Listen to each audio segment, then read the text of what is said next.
G'day guys, how are ya? Oftentimes when you buy a shotgun microphone or a microphone for your camera, it'll come with a standard foam windshield, much like this one here. And you actually have to buy a dead cat windshield for more heavy windy conditions separately. So with that in mind, what difference does a dead cat make?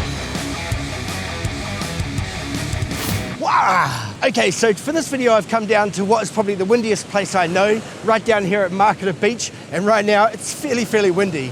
I've got the Rode Video Mic Go 2 on my camera, and right now we're going to switch to that microphone. It has no wind protection on it at all. So let's switch to the Rode Video Mic 2 with no wind protection on it at all. Okay, so now we're testing the Rode Video Mic Go 2 with no wind protection on it at all to see how blustery it sounds. The wind is coming straight off the ocean here, straight into the side of the microphone. Let's give it a test passage to see how it feels. Come into my parlour to see the spider to the fly.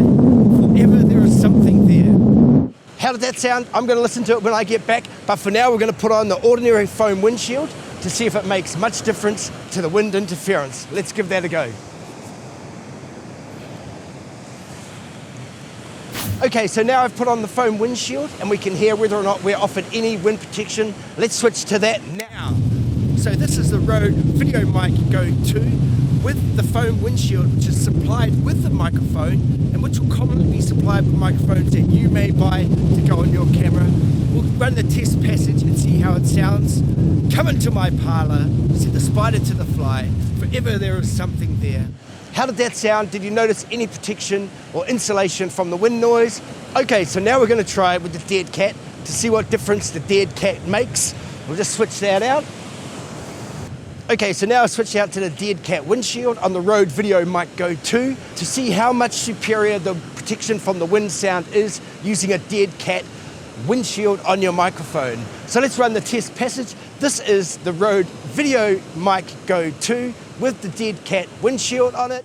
Ha! Hey, I will just jump in to say that the dead cat windshield is designed for windy environments where you may have more than normal wind conditions. Basically, I find anytime you're outdoors, you should go with the dead cat windshield. The foam windshield is more designed for cutting down on plosives when you're recording in studio or indoors, and of course having no shield on the microphone may well give you the clearest signal to the microphone, but you may encounter popping or plosives when you're trying to record voiceovers. Okay, ha! Yes, this is the Rode Video Mic Go 2 with the dead cat windshield on it, again with the same wind coming straight in off the ocean. We'll run the test passage, see how it goes. Come into my parlour, set the spider to the fly, forever there is something there. How did it go, guys? How did it sound? You're still listening to the Rode Video Mic Go 2 with the dead cat windshield. I've got a feeling it provides much better wind protection than having no windshield at all, and also more than the foam windshield. Do you agree? How did it sound? Let me know below. That's the end of this video, basically. Thanks a lot for watching. That was a test to see the value of a dead cat windshield on your microphone. Have a good one. Look after yourself out there. We'll catch you next time. Bye.